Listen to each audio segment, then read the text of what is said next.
Hello and welcome to the APPCN Webinar on preparing for and applying for neuropsychology fellowships in 2019. I'm Dr. Lana Harder and serve as the APPCN Community Outreach Co-Chair.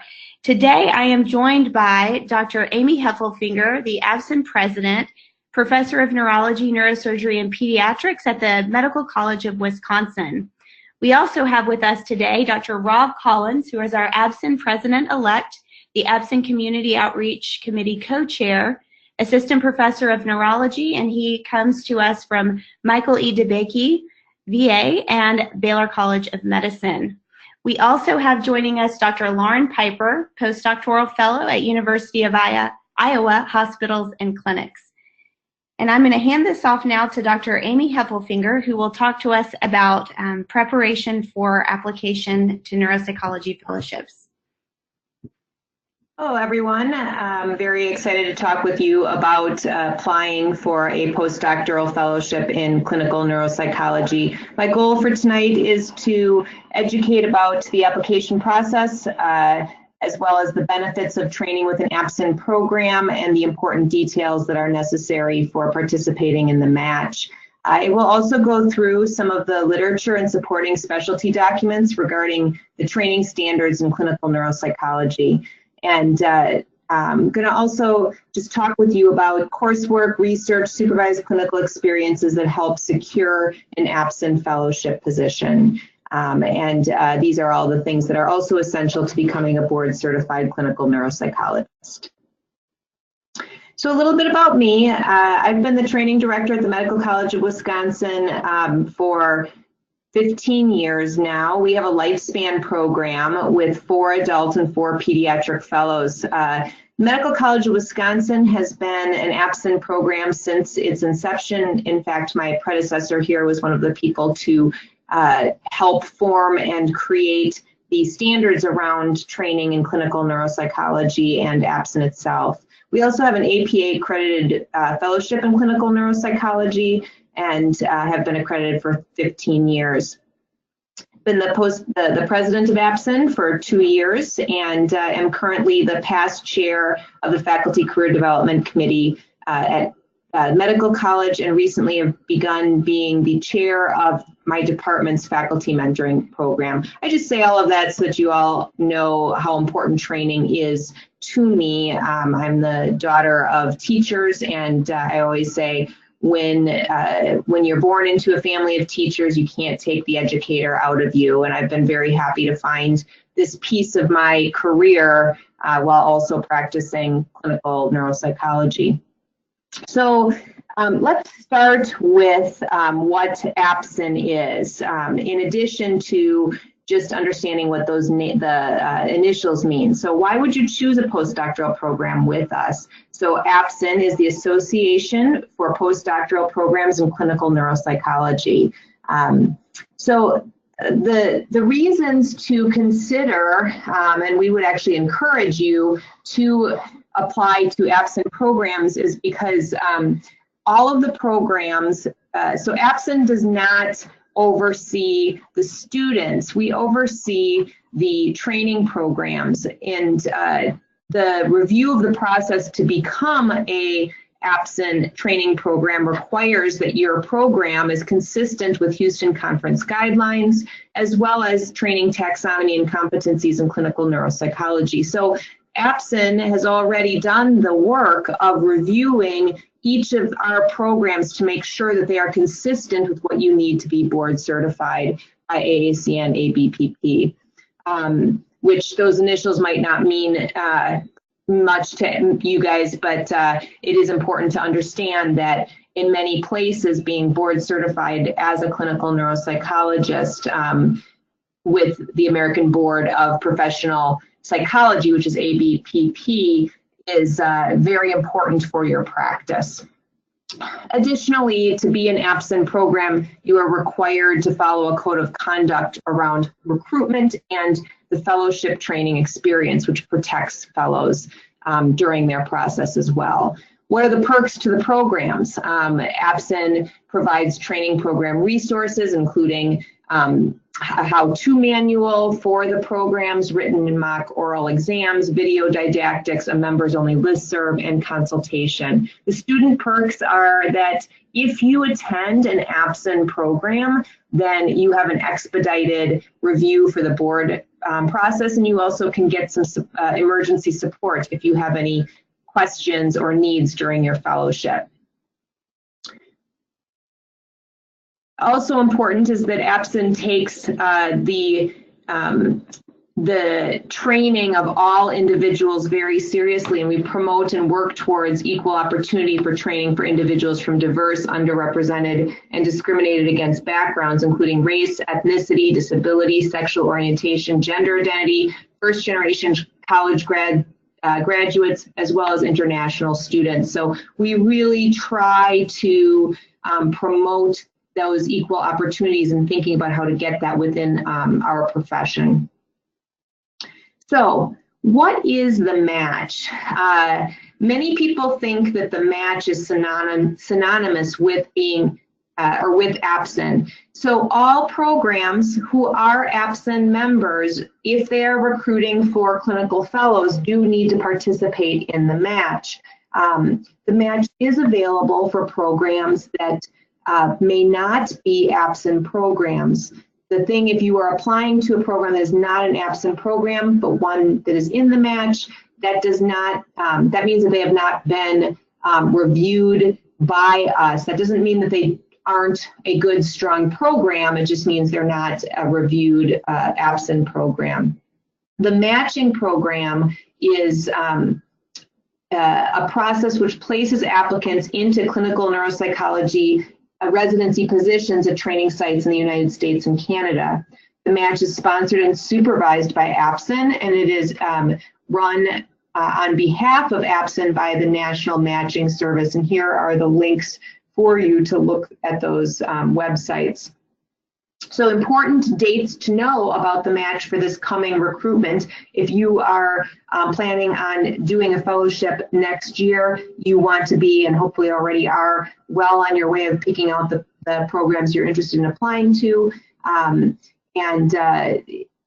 these are the dates that are important to know going forward. So you can apply, applicants can begin to sign up for the match anytime you want to be signed up before mid-January. And the important dates to know are, first of all, you will be applying, before I tell you the dates, you apply to each program individually. So unlike when you are applying for internship and there is a more coordinated application process, APPCN does not, and neuropsychology programs do not have a uniform application process. So you apply individually with the programs. You want to look at the individual websites,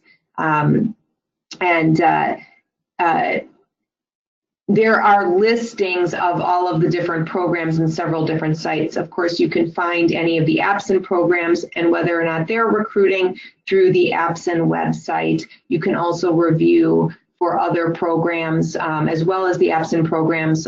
We have most of our programs listed on the Division 40, or the Society for Clinical Neuropsychology, as well as the APIC website. Many of our programs are listed there as well.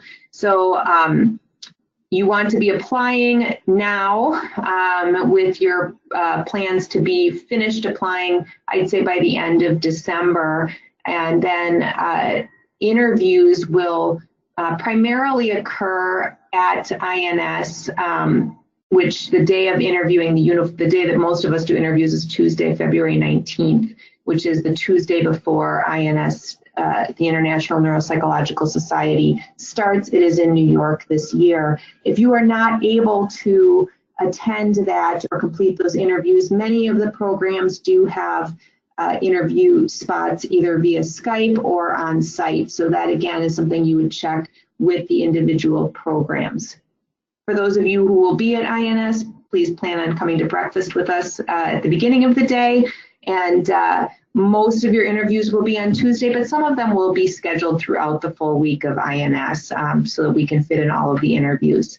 Then what happens is, and we'll talk more about this as I'm going forward, but after the interviews, you are going to decide based on your interviews what your order of preference is for the programs, and the programs also determine their order of the applicants, and those rank order lists are due on Thursday, February 26th. I did not switch my dates over here. Sorry for that. I got the first one right, but the second two I did not switch over. It is Thursday, February 26th, 2018, and then Monday, March 4th, 2019, not 18. That's what it is right now. It'll be 2019. Sorry about that. And Monday, March 4th, 2019, that is when the match release dates or the match results are released. Okay, so let's talk some about how to apply for clinical neuropsychology fellowships. First off, review the APPCN website to learn about the programs. Again, I went through some of this, but review Society for Clinical Neuropsychology for some more programs. You're going to see on that list both APPCN programs as well as independent programs. You probably have seen a lot of various postings on different listservs. All of those are different ways that we can promote our programs. So one of the questions is always how many programs to apply to. I say apply to lots, whatever that means to you, but 8 to 15 tends to be a good number for how many to aim to apply to. That is the sweet spot for once you get above 15, it doesn't really increase your chances of matching anywhere, and under 8 you may not match, and so that's generally a good number to aim for. So you will want to have your curriculum vitae be ready. Try to get examples from successful fellows, people who have gotten into programs you're interested in. That's always a good way to see how to show what you've done. Highlight your neuropsych experiences, but not embellish your neuropsych experiences. We can see through that. So we'd rather have you be honest about what you've done than try to make something that you've done seem like it's more than that. Your letters of recommendation, best to include whoever supervised you for your neuropsychology practica and on internship. Having board certification with ABPPCN it certainly does help, but there are oftentimes where people don't have a board certified supervisor, and so it's still best to show who did your neuropsych supervision. Also good to have a dissertation chair or your graduate school advisor, as well as if you had any clinical neuropsychology mentor either in your program or outside that has helped you getting through your graduate and internship training. Include your work samples, which are your neuropsychology reports. They should have been written by you. Don't choose one that was written by a current fellow or one of your supervisors. And then just be straightforward and honest with your letter of interest. Don't make it too long, don't make it too short, and proofread everything that you do. So how do we know, like as I talk to you here in the next 15 minutes about what the guidelines are and what we have as hopeful experiences for you to get into fellowship, how do we know what training is needed? Well, the history has been such to help us to understand what are the standards for training in clinical neuropsychology. They date back to 1977 at an International Neuropsychological Society meeting. They established the Task Force on Education, Accreditation, and Credentialing for Neuropsychology. 1981, the task force published guidelines in a newsletter about this. I always love imagining those days when the newsletter actually came to you by mail and you could read it and you could see like what it was and what these things were. I'm sure it was a very exciting time. I say kind of tongue in cheek, but it is interesting to imagine how things were done in 1981.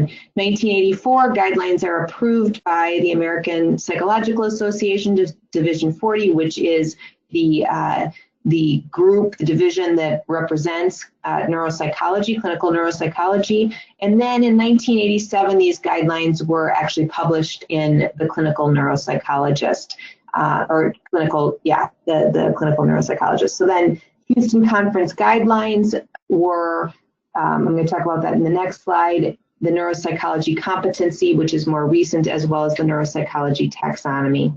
So Houston Conference guidelines, you will hear often as the reference point for what training is necessary. At that point in time, it was advised that somebody who wanted to be a clinical neuropsychologist should complete some doctoral training in psychology with a clinical core and have foundations of their neuropsychology learning and didactics occurring in there. At the internship level, it was encouraged that you'd have completed general clinical training, so you have broad training in psychology, but extend that training into neuropsychology. And then finally, it was encouraged that there was a postdoctoral level of experience where you got your advanced education and training in neuropsychology. They specified that this was supposed to be rigorous, extensive, and cumulative. They also indicated that the people who participated in Houston Conference guidelines, that this was flexible, that over all of your training, you need to have all of the different experiences I just talked about, and I'm going to talk about in a minute in more detail. This is an important piece, which I think in clinical neuropsychology we're both very proud of, but it's also very overwhelming as people are in the process of training, because there's no requirement that these things happen exactly in a certain order or exactly in a certain way, as long as your cumulative experience indicates that you've had sufficient training in clinical neuropsychology, supervised training. So AACN, ABSN, who are responsible for creating the boarding process for us, they require that there be a 2-year postdoctoral training that occurs to become a clinical neuropsychologist. Some criticisms have indicated that maybe Houston Conference guidelines was old school and was no longer what we needed for our training. In 2010, there was an interorganizational summit on educational training that that resulted in an online survey for neuropsychologists. And although the responses to the surveys was low, it was a low response rate, it still indicated that Houston Conference guidelines have been widely adapted or adopted by training programs, and that those individuals who indicated that their training had been Houston Conference adherent, they reported more frequently that they felt well prepared for their career in clinical neuropsychology. So in order to be a clinical neuropsychologist, the Houston Conference guidelines continues to guide the process of the training, telling us what your process should be. The neuropsychology competencies for an entry-level clinical neuropsychologist define what the expected outcomes of training are supposed to be. So these are, it's expected that we will, as clinical neuropsychologists, have career-long continuing education to maintain our competency, but the expected level of competency at the end of postdoc is that you are able to be a competent clinical neuropsychologist. And this is because there is no next level or next requirement for clinical neuropsychology. There's not licensure within clinical neuropsychology, and there are not requirements within your continuing education to maintain that competency. 2012, the competencies were first actually published in Professional Psychology, Research and Practice, and they have developed into an interorganizational list of competencies that were moderated by the Clinical Neuropsychology Synarchy, and these have been included now for continued recognition as our specialty with CRISP. CRISP is the Commission for the Recognition of Specialties and Proficiencies in Clinical or in Professional Psychology. CRISP is oversees the specialties that have been accepted by American Psychological Association, APA, as being specialty areas in psychology, of which clinical neuropsychology is one of them. Okay, so the foundational competencies in clinical neuropsychology are things you want to think about being, those areas of all, what we do and everything we do. So these things are necessary in everything we do every day of our work. They include having good understanding of scientific knowledge and methods in clinical neuropsychology, evidence-based practice in clinical neuropsychology, applying individual and cultural sensitivity to diversity across all things we do, as well as ethical, legal standards and policy, consistent and regular work on your professional identity, your reflective practices, self-assessment, and self-care. Additionally, the foundational competencies include the relationships that you build and create within your practice, as well as across disciplines that you are working with.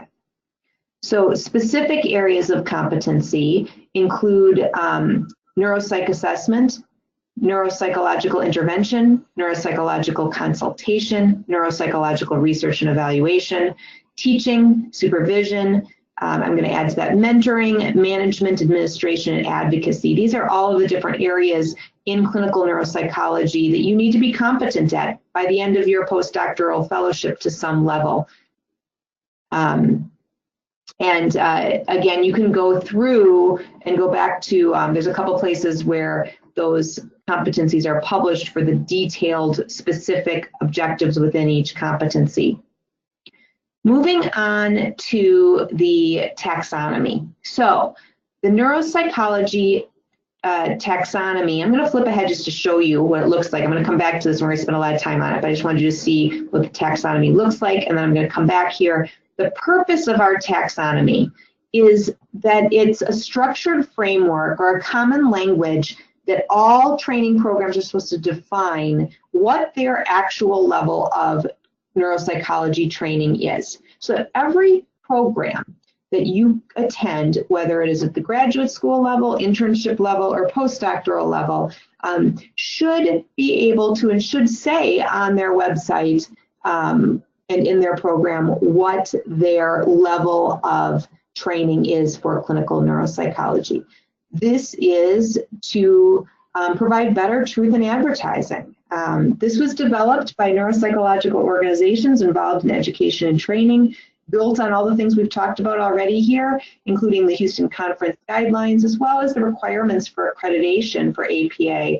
APA is behind the requirement for a taxonomy within each of the specialty areas in psychology, as well as general psychology as well. They have their own taxonomy. So the taxonomy does not supplant the Houston Conference guidelines or APA's requirements. It is on top of those. It does not eliminate flexibility or uniqueness among programs, and it does not define a required specific training path for students. The taxonomy has been discussed and published in the Clinical Neuropsychologist in 2017 with Sterling, myself, and several of our colleagues to help explain this. So now I'm going to go through the taxonomy here and kind of show you how this works. So the taxonomy shows, so you can say that you are, as a program, so if you think of your graduate program or the internship that you're a part of, those programs can define themselves, they're supposed to define themselves as either having a major area of study in clinical neuropsychology, an emphasis in clinical neuropsychology, experience in clinical neuropsychology, or exposure in clinical neuropsychology. So I'm going to go through each of these a little bit more specifically because each of these columns, because this is, I think, really relevant to many of you questioning if you're ready to apply for a fellowship, or earlier, hopefully some of you are earlier in your training and can allow this to help you to influence what your experiences are. So first of all, thinking through the taxonomy and how to define it based on your graduate school, A graduate program that provides training at the major level of study is going to include a minimum of 3 neuropsychology courses, 2 clinical neuropsychology practica, additional coursework, practica, or didactics in clinical neuropsychology, as well as a dissertation or research project in neuropsychology. The emphasis level is going to have 2 neuropsychology courses and 2 clinical neuropsychology practica. The experience level will have 1 or 2 courses and 1 clinical neuropsychology practica. And the exposure level is having had 1 neuropsychology course or 1 clinical neuropsychology practica. So at the internship level, the major area of focus is going to have at least 50% of training time during the internship in clinical neuropsychology and didactic experiences on internship that are consistent with the Houston Conference Guidelines for Knowledge and Skill. The emphasis level will provide more than 30% and less than 50% experiences in clinical neuropsychology supervised by a clinical neuropsychologist. At the experience level, it will be between 10 and 30% of supervised experiences in clinical neuropsychology. And at the exposure level, it is about 5 to 10% of supervised experiences in clinical neuropsychology and or some didactic training.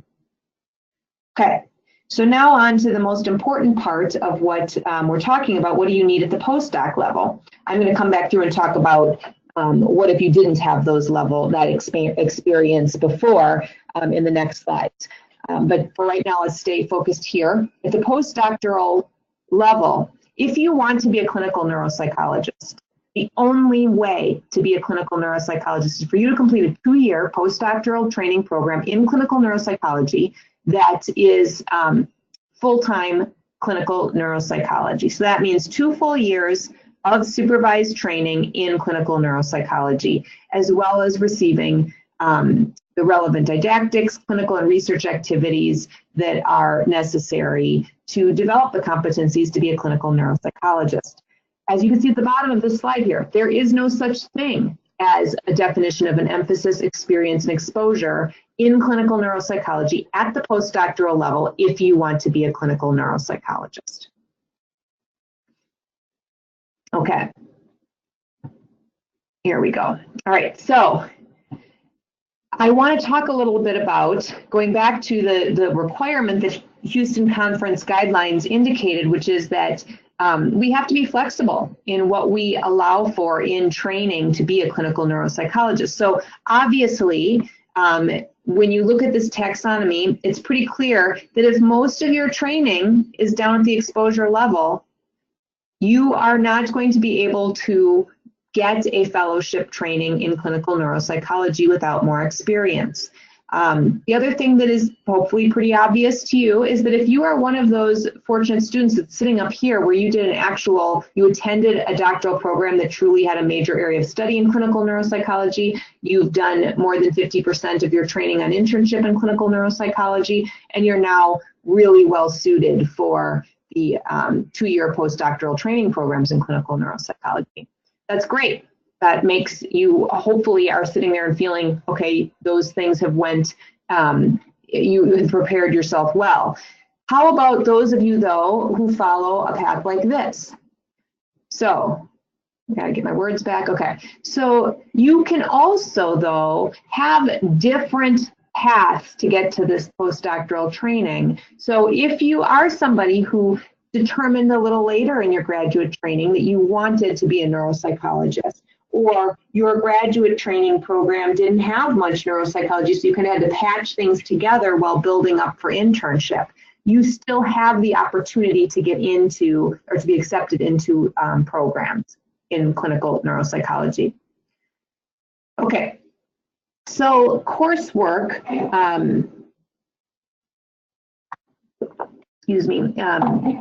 coursework, for something to be considered at the graduate level, a neuropsychology course, the course content must prominently address areas outlined in Houston Conference Guidelines. You can look that up and see what they are. And courses are defined as being 3 credits each within a semester system, pretty classic. So a major area of study needs 9 semester credit hours in neuropsychology coursework, and emphasis is 6 semester credit hours, and experience at air exposure level is 3 or less. Research. How much research do you need? Well, for starters, if you have the opportunity to do neuropsychology specific research, that's going to be best for your training. What is the definition of research though? So when we're looking at your studies, what we like to see is that you first of all selected an appropriate research topic for your interest area. If you came to neuropsychology late, it's often the case where you may not have a neuropsychology topic, but hopefully it makes sense as to how you got there. You are the one who is responsible for your review of relevant literature. You designed your research, you executed it, you monitored your progress, and you evaluated the outcomes in some way, and then you have communicated your results. APPCN training programs require that you completed a dissertation defense before you begin in your postdoctoral training program. Also, as in any field of science or publications that are in neuropsychology specific journals, peer-reviewed are going to be the best and show what you've been able to do the best, but some people are not at the point of having had their work published yet, and then hopefully it has been presented at a national conference or the equivalent. Okay, so talking a little bit about your about defining your limitations and how to address them while you are trying to get into your postdoctoral programs. Some people have the limitation of not being very movable. This can be because they need to stay in a certain location, they have other responsibilities, they have financial responsibilities. This is something important for you to identify and to think through. Many people do not live in an area where there is a 2-year postdoctoral fellowship training program, and if that's the case, you can't complete a 2-year postdoctoral training program. At this point in time, we do not, ABCN has defined that we cannot have fully supervised clinical neuropsychology in the practice. So you really have to be able to find some way to work around this. Now, APPCN has worked incredibly hard to help programs develop training programs that fit these criteria all around the country. We are pushing towards 100 programs. I think we're at 87, 88 right now, and they're all across the US and Canada. So, so try really hard to figure out how you can make that 2-year postdoctoral training work at one of our sites if you can, because that is going to be your best bet for getting to becoming a clinical neuropsychologist. What if you're sitting here and you are identifying that your limitation is you've had too little training? You have done research, or maybe you haven't done research, or you have not done neuropsych related research, or you need more coursework, or you need more supervised clinical experiences. Each of these things are things that if you have the time, energy, and ability, you can find ways to improve in them. My first suggestion for you is to find yourself a mentor. The best mentor to becoming a clinical neuropsychologist is one who is a clinical neuropsychologist. So finding someone who is board certified as a clinical neuropsychologist with the American Board of Professional Psychology, preferably someone who has a similar subspecialty. So if you're interested in adult, work with someone who's an adult clinical neuropsychologist, or peds, someone who's a peds. That said, that's not necessary for you. I have mentored many people who are adult, and I'm a peds focused person. If that's what you have available, that's great. Also, somebody whose location is similar to what you're looking to work in is a good mentor. What is a mentor? A mentor is somebody who's going to work to help the mentee define what they want and achieve their professional goals. And a mentor needs to have time to commit to the mentee. So make sure that when you're talking with them, that they can commit the time necessary. How much time is usually needed for this? Not a ton. Maybe an hour or two initially in meetings or discussions to help define what those goals are, and then touching base either face-to-face via phone, Skype, or email maybe every couple of months just to check in. And then also at the time of application, it's good for them to be able to review your materials as well. AACN has a student mentorship program. So if you are at the earlier stages or even later stages of graduate training or internship, and you are looking to become a clinical neuropsychologist and you are concerned that you do not have what you need, reach out to them and they will pair you up with somebody to mentor you. Okay, so a couple of things here on if you're an international student. So there has been a lot of efforts across psychology recently to help international students who are completing their doctoral training. And I just want to speak for a minute about some of the work that we've done this year on this. If you are an international student who has completed your doctoral training outside the US or Canada, first thing you need to do is contact the individual training programs, the directors of them, to see if they accept international students.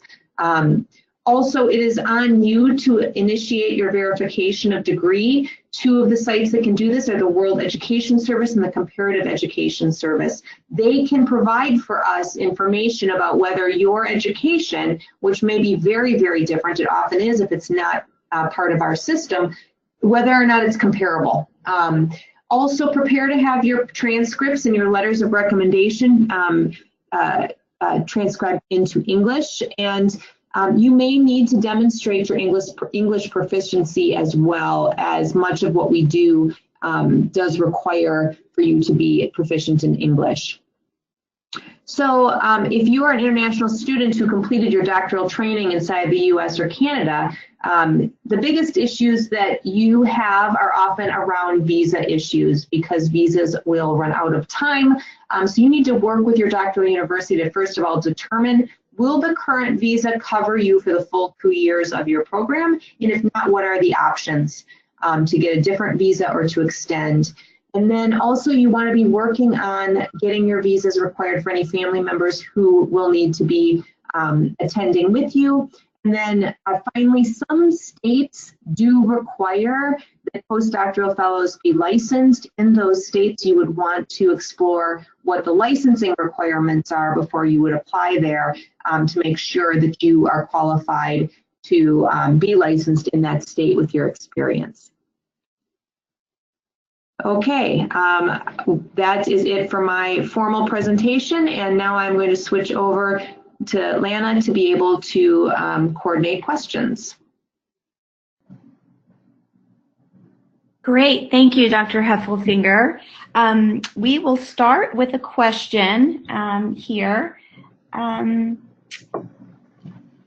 Dr. Collins, what is the significance of APA accreditation at the fellowship level of training?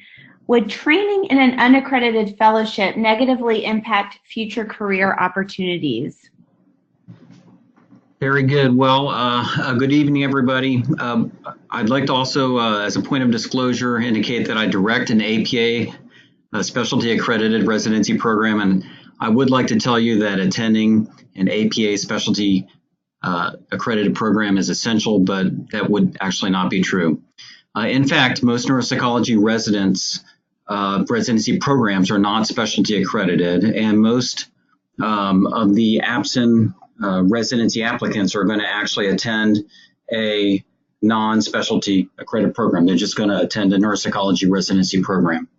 And I really think that the more important question is not whether a program is specialty accredited or not. I think the more important question that you would have to ask is, does the program that you're applying to, is it going to meet your immediate training needs, and does it have a track record of producing neuropsychologists who are successful in the field? I think you should ask, is the program that you're applying to going to prepare you for board certification through ABEP And I think it's also important to know the actual success rate, both in terms of producing neuropsychologists for those programs, but also the success rate and what percentage of residents have gone on to achieve board certification. So those are the more important questions. And in fact, there are many, and again, most of the programs are not specialty accredited, but there are lots of good programs out there that are going to be able to prepare you to meet all of those different outcomes. Thank you, Dr. Collins. These are really excellent points. I'd like to turn the next question over to Dr. Piper to talk about. So the question is, do I need to interview at the International Neuropsychological Society meeting and or on-site with each fellowship program? Hi, everyone. Just want to say congrats on almost being done with internship. Before I go into my answer on that, I just want to say that it's really site dependent. Some prefer you go to INS, but it's not required. I think personally it's convenient to interview at INS. As Dr. Heffelfinger mentioned before, most of the sites will interview on a Tuesday. What I tried to do was, if sites offered interview slot times later in the week, I would do that just to kind of reduce the back-to-back interviews on Tuesday. But either way, it's convenient. You get them done in that week, and it minimizes travel costs from going to each site to interview. Also, for those that are on internship, you have a certain amount of days off. So for example, for me, I had 15 days off that were allowed, vacation days, but conferences didn't count against that. Whereas if I went on site to interview for postdoc, I had to use a vacation day to do that. So that is something to consider and to talk with your training director about. There is, however, I think a benefit to seeing the facility in which you might possibly work, and that might influence your decision in ranking. So to see the environment, meet with other staff members, including staff, faculty, maybe some technicians or students, just to get a feel for the environment and camaraderie at the site. Some sites will invite you to come on site either to give a job talk. I know that's pretty rare, but I was invited to do that at 2 sites. And in those cases, the sites that did that paid for my hotel and or the travel costs of taking the time to come out and drive or fly there. So for me, I did that because I wanted to weigh the environment and my personal interactions with more than just, a couple of the faculty members you might meet at INS. Just to reiterate, I think it's when scheduling the interviews, while most of the sites do Tuesdays, plenty of the sites, at least that I applied to, offered different time slots across the days. So I would just, again, try not to, if you can stay for more than a day or two at the conference, try to spread them out across the week so that you have time to kind of soak in what happened on the interview, take down notes, and then also just not be scrambling to, if you apply to 15 sites, let's say, to recall, every specific detail you might need to know about each site. All right, thank you so much. Very good. Dr. Heffelfinger, what percentage of present APPCN members will definitely participate in the match, and will other sites that are not APPCN members be eligible to participate? Thank you. So all APPCN programs have to participate in the match. So if we are recruiting and we are recruiting for a clinical neuropsychology position, we will be recruiting through the match. There will be other programs that are available in the match that are not APPCN programs, and those programs you want to just make sure that they provide the training experiences that you need to become a clinical neuropsychologist. Great. Dr. Piper, back to you. If you could talk a little bit about the benefits of the match to the applicants. Yes, for me, there are several. So I think the number one important benefit would be that you know that the programs you're applying to as part of the ABSN match have been approved, have gone through a process of reviewing the training so that their trainees can meet the competencies necessary to be prepared for board certification. So I think that in and of itself is definitely a benefit. I think it levels the playing field as well. So you're not, kind of trying to, at different times, hearing from, certain sites, and it's kind of like everyone's on the same page that participates in the match, and you submit the rankings the same day, and there's no kind of, people trying to coordinate, who's gonna take this non-match offer. With that said, I think it, in some ways for me, it lowered anxiety because I had heard that non-match sites, sometimes would give 24 hours for you to decide on whether or not you wanted to go there. And while that offer, some people would say, great, I have an offer, I'm going to accept that, you might be taking a site that's maybe a little lower on your list than not. So I think the match kind of eases that anxiety.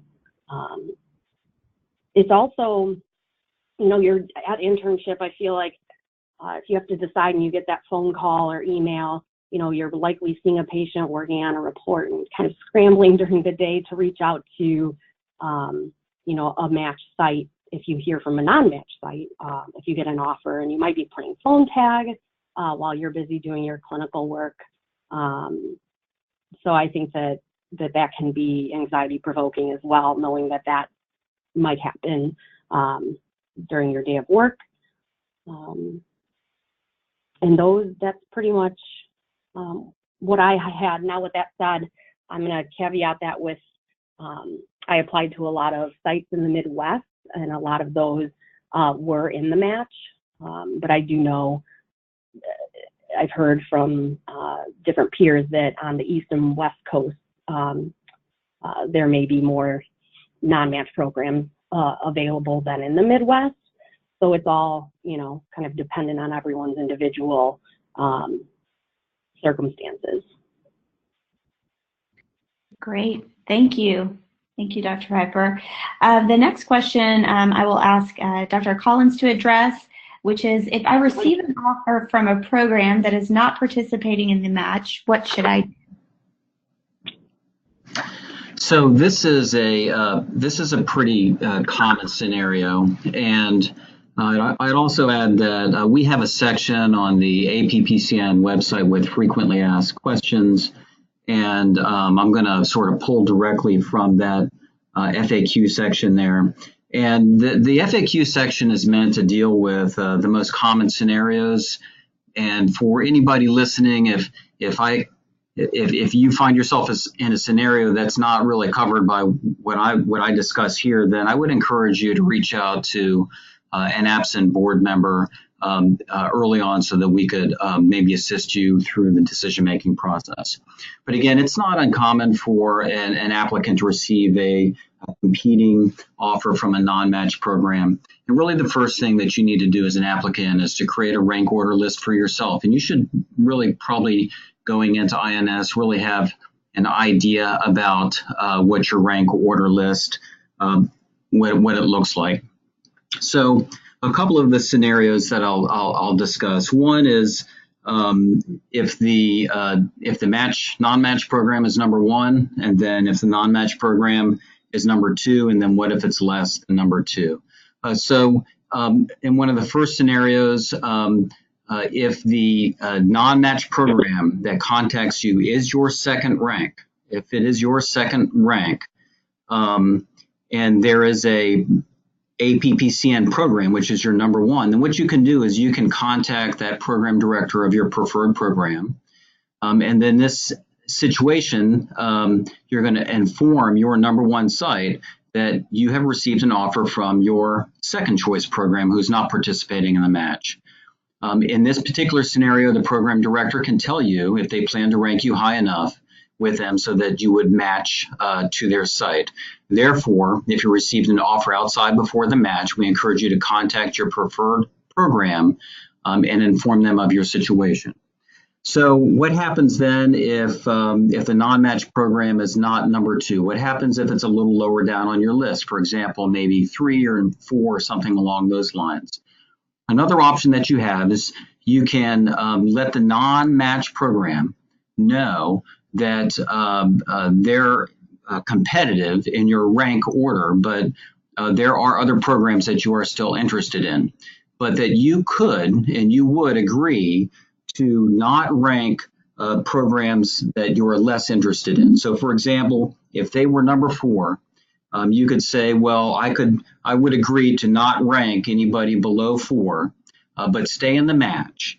And then if I didn't match with 1, 2, or 3, that I would agree to go to the non-match program.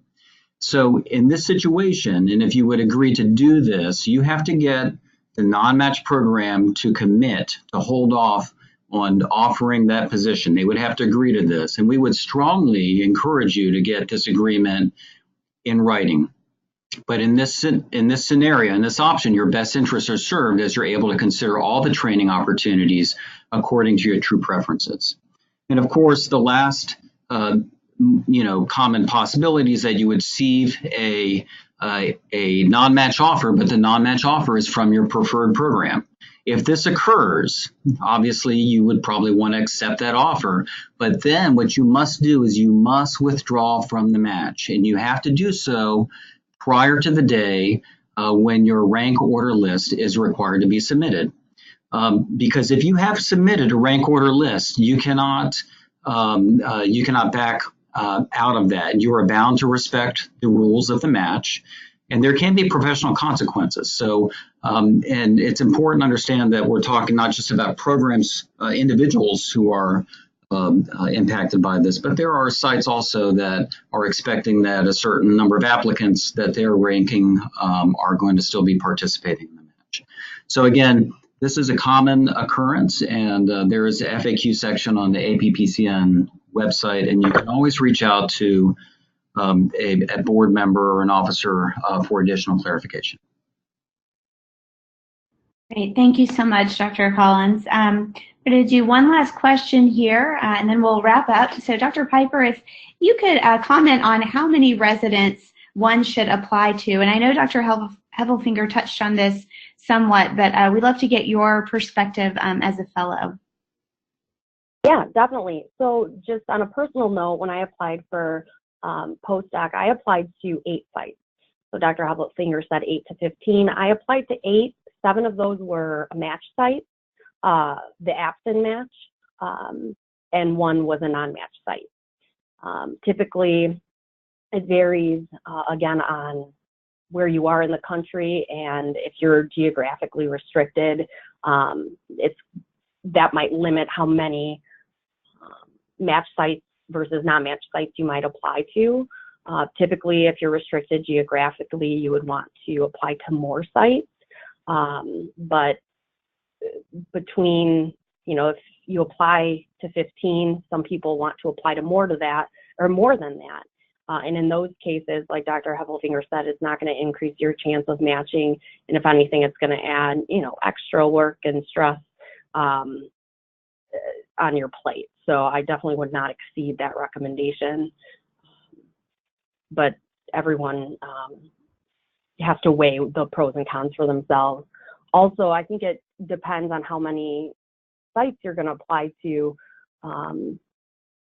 If you can, it depends on how many match versus non-match sites you want to apply to. So let's say you apply to, there's only maybe 2 match sites in your area, or kind of on your radar to apply to. Well, you're probably not going to want to apply to more non-match sites, or vice versa. So that's something to consider when applying as well.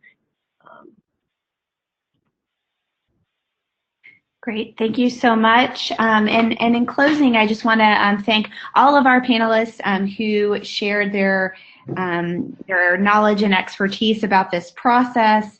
I'd like to reiterate to please visit us at appcn.org for more information, including those frequently asked questions that Dr. Collins mentioned. Also, follow us on Facebook. We'll have announcements and dates as we get closer to INS, and then we just want to wish you the best during the upcoming recruitment season. So thank you so much.